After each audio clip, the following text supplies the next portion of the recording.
Morning, welcome back to the channel, welcome back to Love 500, welcome back to this again, part 13 of Loopy Harold. Let's go.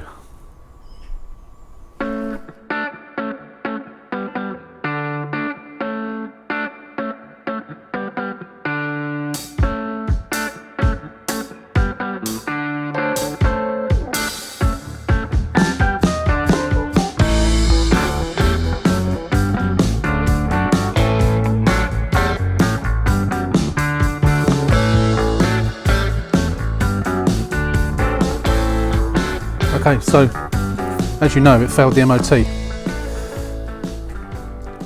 Bulb and bulb. It didn't fail that for the MOT for one of those bulbs, but one has gone, so we're going to be changing that as well. Figure out in a second which one it is.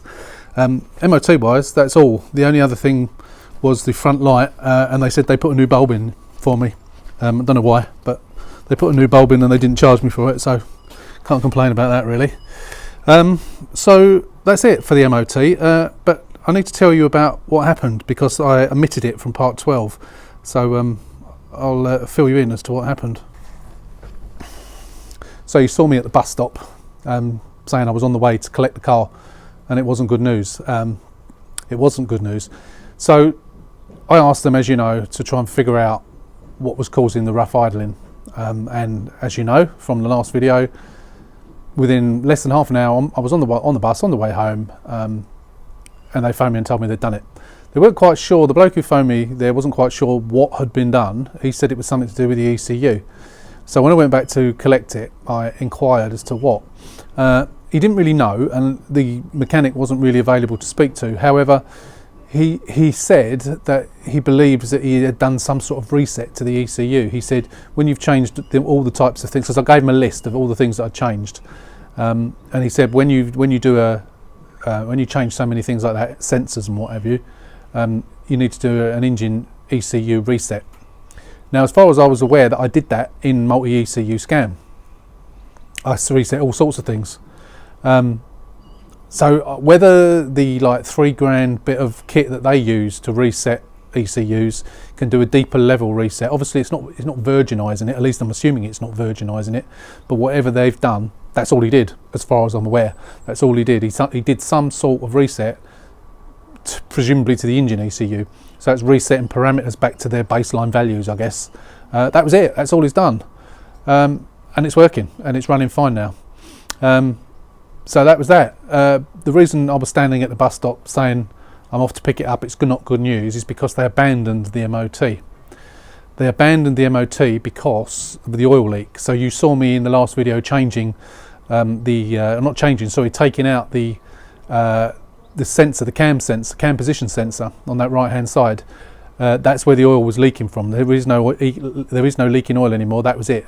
He said that he thought it was had a blown gasket and was leaking oil everywhere.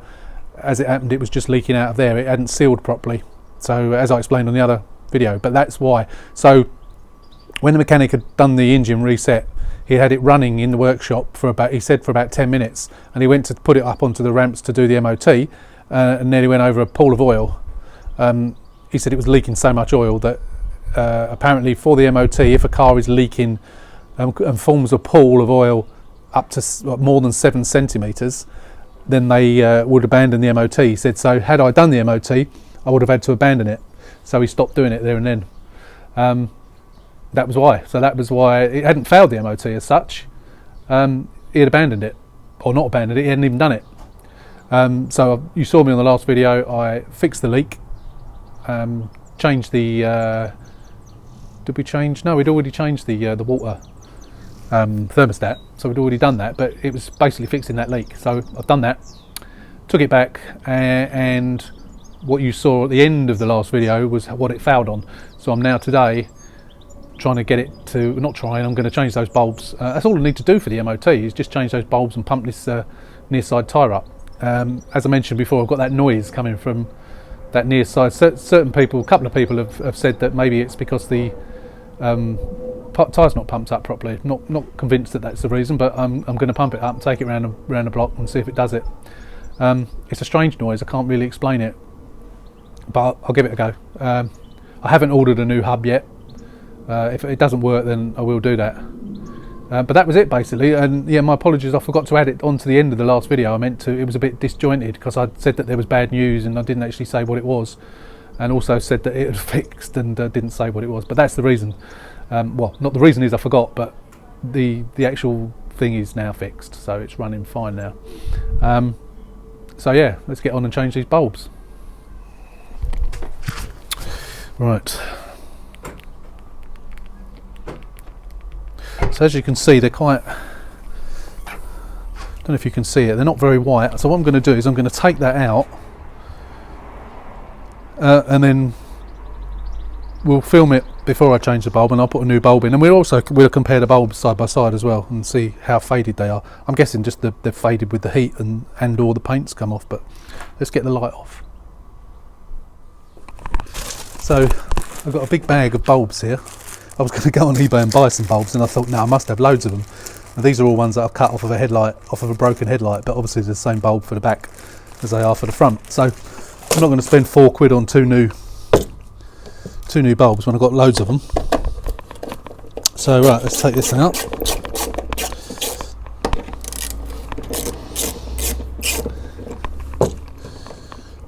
And then we can compare it.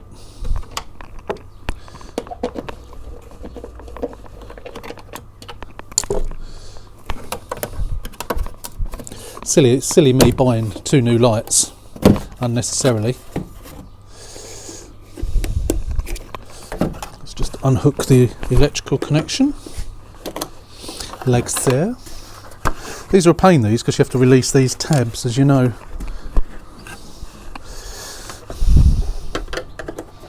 To get the thing out.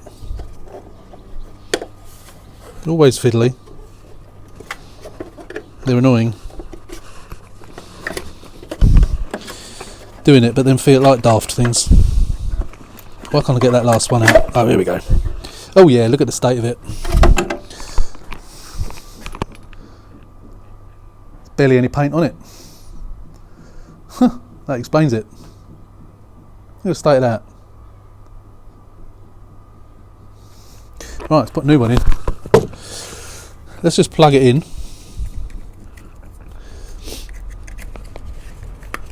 Plug it in, put the, actually I can do it with my key fob, can't I? Can I do it with my key fob? Helps if you use, oh yeah, look how white that is. Let's stick an orange one in. Oh, they are different. They are different bulbs. As me saying they're the same, they're actually different. Oh, how annoying. Oh, I've got one there, there's one. Hopefully I've got more than one. That's got paint on it, as you can see. That one's alright, so there it is, like that. Take that out. Oh, it's even coming off on my hands. Put that one in. Let's try it. Yeah, look at it, it's orange. That's better. Right, let's hope I've got another one of those. I'm sure I've got another backlight knocking around somewhere, which will have bulbs in. That's it. Quick fix for an MOT, isn't it? I'm sure they're surprised they didn't realise and actually just change them for me, because it would have been a pass apart from that. It's normally the sort of thing they would do. I think they're probably sick of seeing this car, same as I am.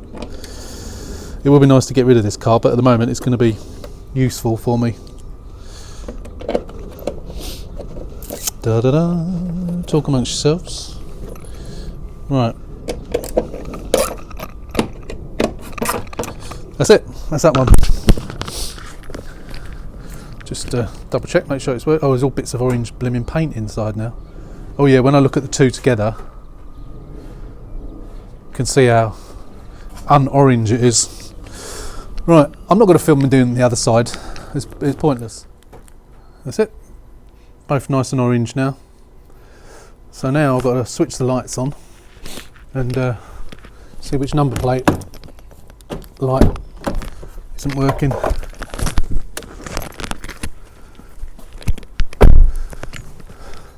That one. Okay, so we'll change that. Did I show you? Not sure if the camera picked it up. Yeah, so left hand one's not working. Let's turn those lights off and get a bulb and try it. Back in a sec.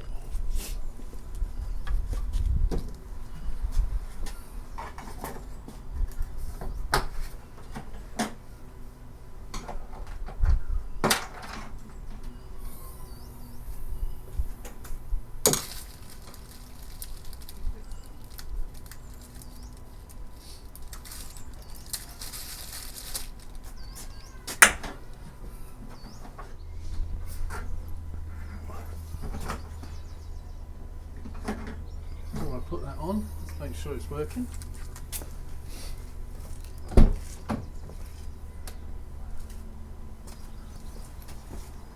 Oops.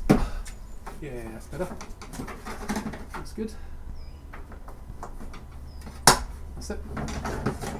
Done. Whew. They are horrible, those. Always have trouble with those. On the facelift model, they've it's been redesigned. They go in and they come out all right. It's normally getting them in.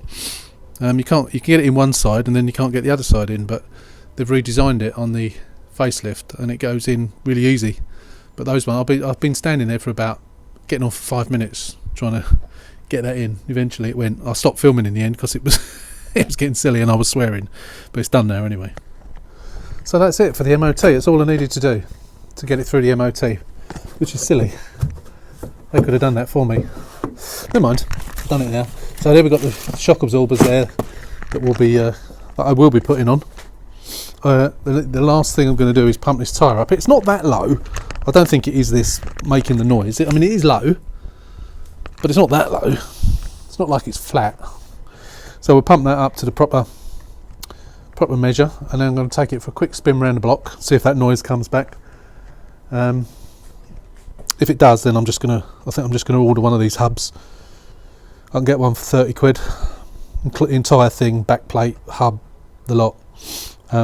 It'd be easy enough to change it. So I will do that. But I'm gonna pump the tyre up first and take it around the block and see what happens. What is that? It's a sweet. What the hell? Where on earth has that come from?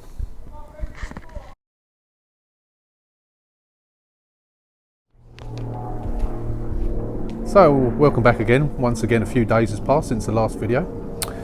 Today we were back to the MOT station for the re-MOT, and there it is. Those immortal words, pass. Or immortal word, I should say. So we knew about this advisory on the front shock absorbers, but we're not worried about that whatsoever. So I've got a nice year's MOT on it, and now this, as I said, this is definitely going to be the last video on this car. What I am going to do is, I was advised by some of the subscribers on the channel, and the comment on at least the last video, maybe in previous videos as well, to do a sniff test. So, nah, can't smell anything. A sniff test on the combustion, i.e. whether we have a leaking or blown head gasket. So I bought the kit, so I'm going to get on with it. I'm also going to do a how-to video on this, even though I've never done it before. I think that'd probably be useful for people, so I will film it for this, but I'll be also using that same footage in a how-to video. So obviously if you're watching it on the Loopy Harold series, there's no need to watch the how-to when I do upload that one. So let's get the bonnet up and let's get on with it. So the instructions say on this, do this preferably on a warm engine. Now this has recently just come back from the MOT this morning, about an hour or so ago. So the engine is still warm. I can still feel the warmth in it.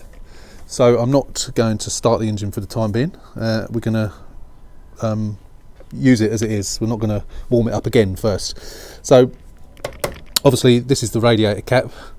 So if the engine is already warm, of course, there's going to be pressure in this. So take it off very slowly. So turn and press down.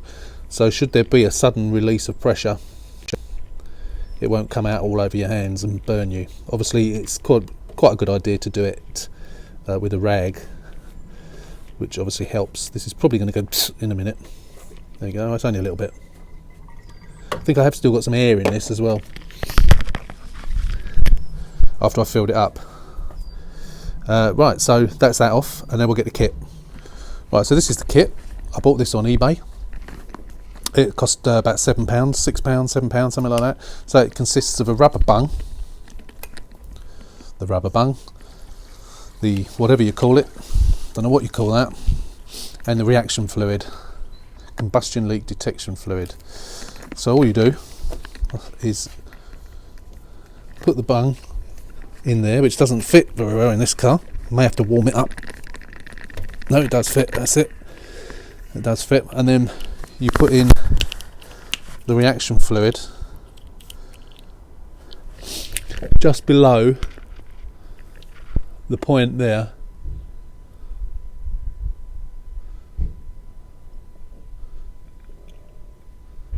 Just there we go.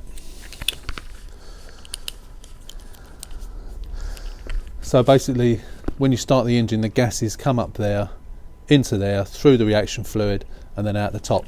And what this does is it detects any CO2 that is in the water as the gases come up. As the water gets warmer, and if there's any gas in it, obviously the gas will blow through the liquid into the into that little test kit, and we'll turn that a funny colour. I think it goes like an orange colour. So you run the engine on higher revs for a couple of minutes, or for a few minutes, and then if it's going to change orange, if it does change orange, that means that you have a blown head gasket. That's just moved a little bit in there. There must have been some air. I'm just going to put a little bit more in. Oh no, it's just bubbles. It's just settling in there. I think it's probably where it's at an angle. So I think we're zoomed in enough. Don't think we need to zoom any more to show you in any great detail. So I'm just going to put the fluid away. There's enough in this to do several. So you can see I haven't used very much. I might just put a tiny drop more in there. No, it's gone again. The air is finding its way through from obviously from this bit through there. So it's just air bubbles going up, repositioning it. So anyway, yeah. So I'm going to put this away, and then we'll start the engine, give it a few revs, and we'll see if it changes colour.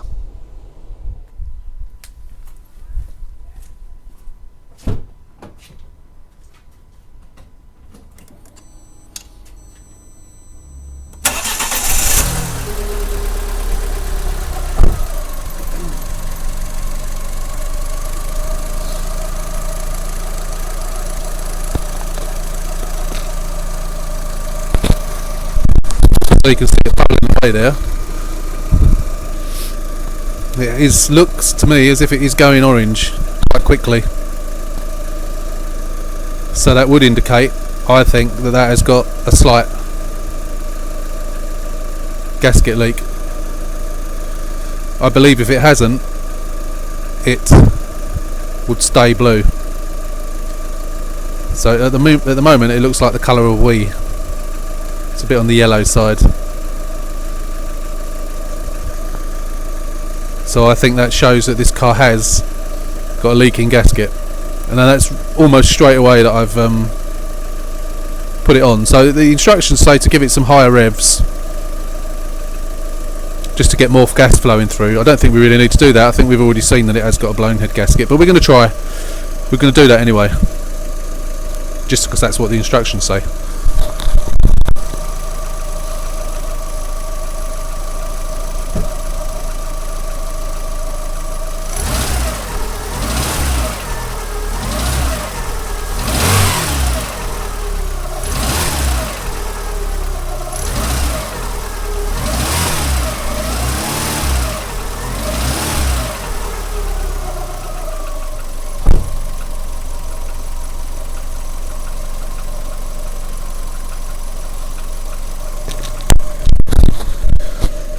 So I would say that was quite conclusive. Although the pictures that I've seen show it a lot darker than that. But obviously it did turn from blue to yellow quite quickly.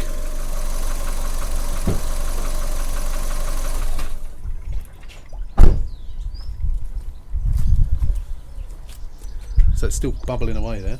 Right, it's settled back down now. Let's take that out.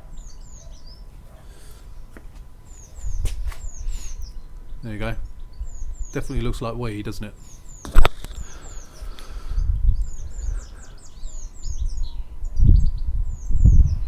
What do you think? Blown head gasket? I think so, don't you?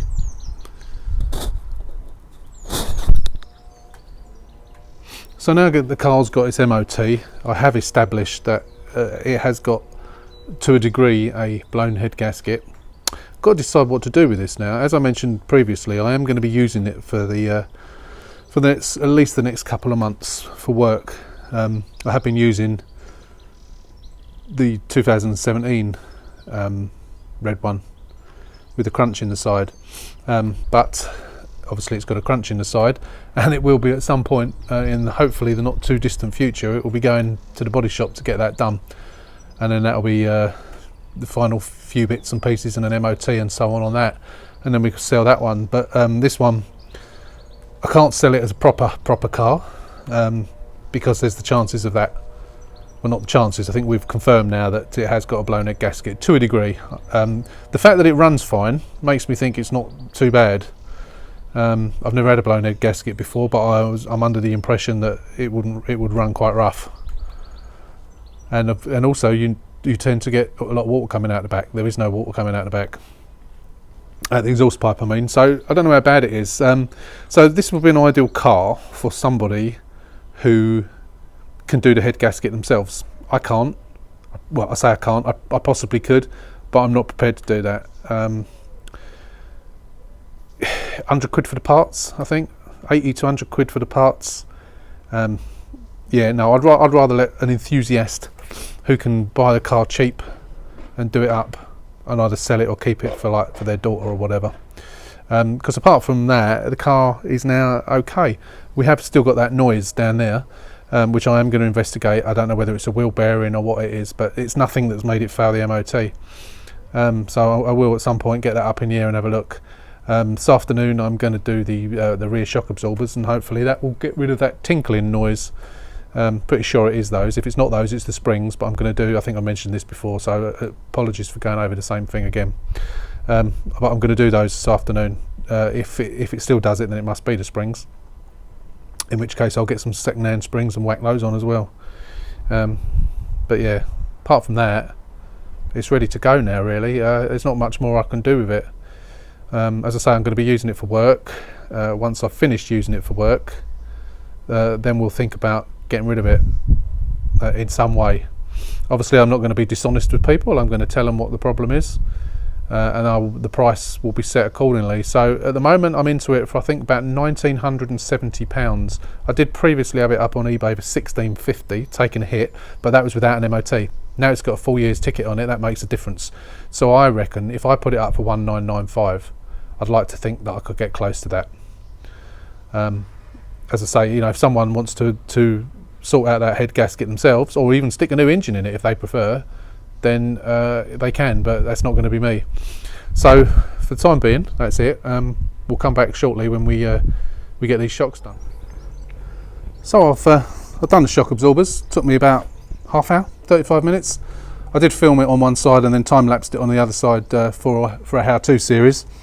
So if you want to see it being done, if you want to know how to do it, I'm sure most of you that are watching this channel know how to do rear shocks anyway, but if you want to know how to do it, take a look. I'll put the link above.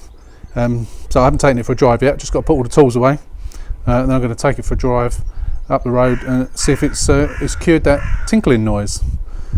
They were in a bit of a 2 and 8. Actually, let's show you one of them. They've even lost the little insert on one of them that fell out when the thing came out. So I mean, that's MOT passable because the rubber bush isn't split, but well worn, aren't they? Look at the state of them. They're clearly the original shocks. So nice new shiny ones on the car. So I'm just going to clear up, take it around the block, and we'll see if it's done the trick. So I've just taken the car around the block, and there's no noises whatsoever coming from it now. So those tinkling noises and the clonks have gone. So it clearly was the shocks. So that half hour's work, which I should have done ages ago really, has done it. I did take the other wheel off as well and have a look, see if I could figure out what was causing that other noise. And strangely enough, although I only went round the block, so I didn't get that much speed up, that other noise seems to have disappeared. but I will take it out for a spin again, maybe tomorrow, and see if we can replicate that sound again. I've had it up on a jack, and yeah, it's not doing. Sorry, I couldn't see anything wrong, but now it's not making the noise. So we'll see. So as we said before, that's the end of Loopy Harold. We did say it was the end of it before, but now I've done the shocks, I thought I'd include that bit as well. So again, thanks for watching. Hope you enjoyed Loopy Harold. If you haven't seen the entire series, there are 13 videos to watch. If you're feeling bored, if you're feeling lonely, go back, watch it from video 1. Get yourself a coffee or a beer, sit back, relax, and there's a few hours worth there actually. It's a box set almost. So yeah, if you want to have a look, they're all there. Click on the link above and it'll take you to it. But that is the last you will be seeing of Loopy Harold. As I said, I will tell you if I get to the bottom, if that noise starts again on that passenger side front, or if I get to the bottom of it, I will let you know, and we'll go from there. And I'm not going to do any more videos though, but I'll just chunk it in with another video at some point. Sorry, I just keep looking at my new car, which is sitting there, which those of you on Instagram who follow me on Instagram, Love 500 Salvage, would have seen pictures of. For those of you who haven't, there'll be a video coming up within the next couple of days giving you a little preview of it before I do a proper review of it. But let's just say it's not a Fiat. That's all I'm going to say for the time being. But that is Loopy Harold. We are Love 500. That's the end of the Loopy Harold series. Thanks for watching. Don't forget, hit that subscribe button to be and hit the notification bell to be told when we've uploaded new content. And we will see you on the next one. Thanks for watching. Take care.